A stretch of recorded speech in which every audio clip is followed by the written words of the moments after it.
Every single day, producers are getting robbed. They're not just getting robbed for their beats, they're getting robbed for their beats and money because credit card companies, in conjunction with PayPal, allows for this to happen. So I know for me, I used to get these chargebacks all the time. I'll explain what that is in a second if you don't know. But you can imagine with law of averages, every so often you're going to come across terrible people as beat buying customers. Most people are great. Most people who buy beats are amazing people. But for example, and this was not a great week, right? Sold 4 beats today only, and then 6 yesterday. So maybe 1 in every 50 customers is going to be a piece of shit. And what they can do, unfortunately, is they can go through PayPal, and usually they pay with a credit card, and the credit card company is a financial institution, right? They buy your beat, they download the beat. Sometimes they use their spouse's credit card or their family member's credit card. And then either they or their family member, after the beat has already been downloaded, they've already recorded a song about, making tons of money to that beat. After the credit card's been charged, they file a chargeback, which is basically a fraud claim against you, saying that they never authorized that purchase. And so what PayPal does is they freak out and say, all right, we'll do whatever your financial institution wants, whatever your bank, credit card company, whoever wants. But they lie to us. They say, you have seller protection. We will automatically, even for digital goods, you have seller protection. All you have to do is follow best practices. Obviously, we're following best practices by using our BeatStars account or whatever beat selling platform we use. We're just minding our own business. All of that stuff is done automatically. We're not defrauding anybody. The problem is when PayPal decides in the buyer's favor and the buyer's just scamming you, they just don't want to pay for the beats that they bought from you and they want to take money out of your pocket. They don't care about you. What PayPal will do is not only will they refund their money, so take the money out of your account for a product that you've already sold and that the customer already received, but they will charge you a chargeback fee for the trouble of you getting scammed, which doesn't make any goddamn sense. It's like having your wallet stolen and then reporting that your wallet was stolen and then getting a ticket for getting your wallet stolen. It doesn't make sense, and that money adds up. And when I first started selling beats online, this was happening fairly often, and I was always losing. I would send a record of, I'll show you what I mean, on every BeatStars transaction that you have in your account, every beat that you've sold, you can scroll down on that individual transaction into the download history area and see exactly, and it marks the IP and everything, exactly how many times that person downloaded your beat as proof that they received your digital good, right? And then PayPal says, oh, we protect digital goods. Seller protection applies to digital goods. Then why was I consistently losing every dispute? I would submit this as a PDF file. I would even submit proof of conversations I was having with the beat buyer saying, yeah, I want that beat. Yeah, this is me. This is, coming from the same email address. And PayPal would always side with the financial institution, because what the people who are scamming me would do, they would elevate the claim. So it wasn't just a claim through PayPal. They would just talk to their bank and say, hey, you know what, my credit card got stolen. And then the bank would do the rest. PayPal didn't ask questions. The bank didn't ask questions. They just took the money out of my account and charged me like a $50 fee. So I'd lose the money from the beat. I'd have my beat stolen, and then I'd be charged an extra fee. It was insane. It's crazy. So I don't trust PayPal's system. And I wish I knew who taught me this system. I want to say I learned it from someone at BeatStars, probably Mike Trampy. I don't know. But this is what I've been doing. And ever since I started doing this, I haven't lost a single dispute. And this is what I want all producers to do. I want us all to stop letting this stuff happen. Because if we fight back consistently, the word's going to get out that you can't play with us like this. And people will just stop trying. So just the other day, this deflated tire neck ass man-child bought a beat. I don't know why I think he has a deflated tire neck, actually. For some reason in my head, I thought he looked like this guy, but I'm just being mean because he tried to scam me, I guess. I shouldn't body shame people, but also fuck this guy. So the other day, this kind, classically handsome gentleman, he doesn't really have a tire neck. He made 2 purchases. One was for a beat, as you can see here. The other purchase was for a consultation. And we had a whole conversation about booking the consultation, what topics he wanted to cover in the consultation. And then when there was a delay in communication, I apologized profusely and offered to send him a kit. And this is how deep it gets. This man's sharing personal information with me about planning a wedding, and he's being really understanding and patient. And I think, great.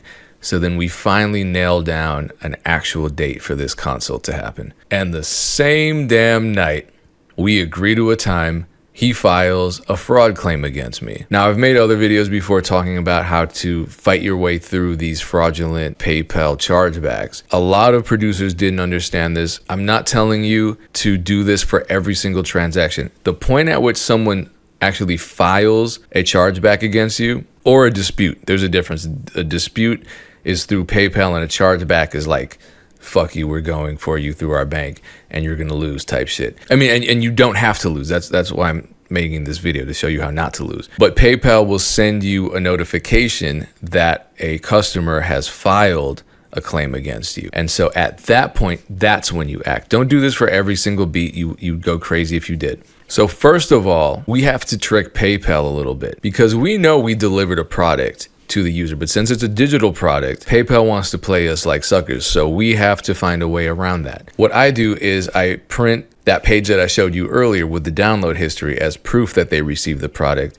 I put it in an envelope. If you have stamps at home, use your stamps at home. Take the address that's written not on the BeatStars receipt, but that's written on the PayPal dispute. A lot of times people will put a fake address in on one or the other, or the addresses just won't match up. The one that matters is whatever the shipping address in the PayPal transaction is, not the BeatStars transaction. This is important. So once you put that in the envelope, write the customer's address here, stamp it if you can, otherwise they'll do it at the post office for you. And I think actually that the customer that I'm talking about here, the dollar billion dude, actually gave me a fake address. It doesn't matter, because if you give PayPal a fake address, that's actually further proof that you're a scammer and a fraud, and that actually helps me. And just to be clear, there aren't really easy ways to prevent this from happening. All we can do is react to it. I mean, we can't spot a fraudulent customer before they make a purchase. Honestly, I mean, this is what the guy's page looks like. He's actually a registered user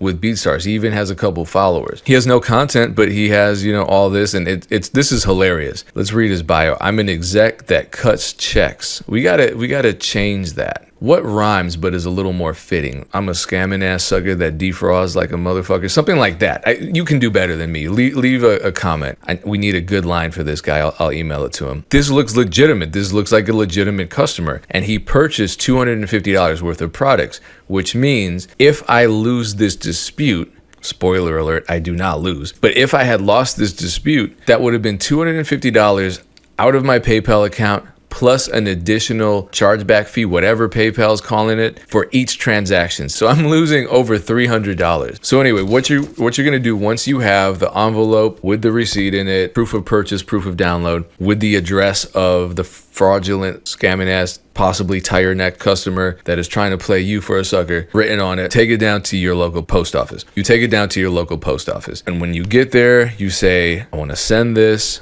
and I need a tracking number. I want the cheapest option with tracking, because we don't want to spend a bunch of money on this. It should only cost around $500. It should only cost around $5, 500 cents, technically. That must have been what I was thinking. And here's a copy of the receipt I got. So I forgot I had stamps, stupidly, so I had to pay for the standard postage. That's why I say if you have stamps at home, you may as well just stamp up your envelope. Save yourself some money. But I got this tracking number. There's a tracking number here, as you can see. And then as PayPal explains here, all you have to do once you get your tracking number, and try to do this within the first 24 hours of receiving that dispute. Oftentimes, PayPal doesn't give you much time to respond, so try to get this done quickly.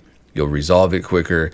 You'll feel better. Yes, you're spending about $5 off this, but for me, spending $500 so that I can keep $300 and not lose $300 is worth it for me. So you go to the resolution center, you enter, you click respond, because they're going to ask you if you want to respond to the claim, and you provide your tracking information. And I generally write up a paragraph explaining and emphasizing the fact that this claim against me is fraudulent. They're scamming. They've already received a digital product. They have a tracking number for the physical copy. And the reason I'm sending the physical copy is because there's that tracking number as proof. I can show PayPal a million IP addresses. PayPal doesn't care about IP addresses. They say they do, and you can show that as proof of having delivered the product. You're gonna lose that way probably. I have not lost this way. You can also upload screenshots of conversations. That's what I did. I don't know if that helps. I don't know if anything beyond just a paragraph explaining what's going on and the tracking number helps you any, but I want to give more information than less, so I submitted a screenshot of the conversation with the guy. I don't think I submitted proof that of them having downloaded it with their IP logged and all that,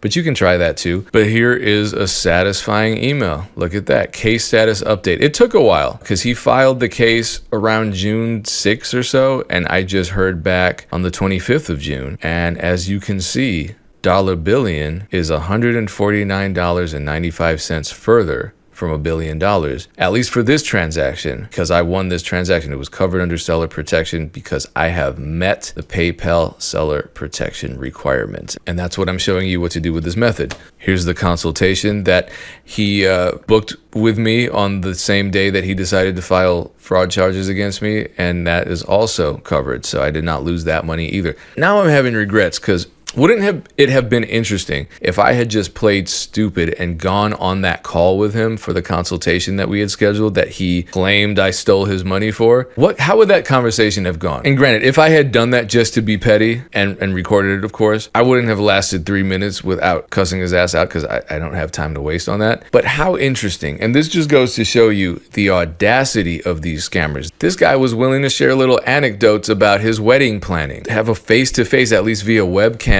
conversation with me about his career as he's silently going behind my back filing dispute charges against me trying to steal my money. And I really think he thought maybe I wouldn't see it, maybe it would happen later. I don't know what he thought, but the fact of the matter was he was dead ass wrong, and I used this method to prevent his bitch ass, PayPal, and his financial institution, whoever they may have been, from reaching their hands deep into my pockets, taking away money that I already earned based on having delivered products, except the consultation. Actually, that was free money for me. So he did me a favor because I didn't have to talk to him. So try this. If this ever happens, I hope it doesn't. If you're selling beats at volume, even if you're not, it can still happen to you. Scammers are everywhere. I don't know why they do this. I'm done trying to figure out why people sometimes tend to be really terrible and awful human beings. But all we can do is react in a strategic manner when this type of negativity comes our way. Also, I want to shout out, I forgot, I'm wearing the Cooking Up Beats shirt from Loud Science. This isn't a sponsored post or anything. They sent me the shirt, and look at the packaging it came in.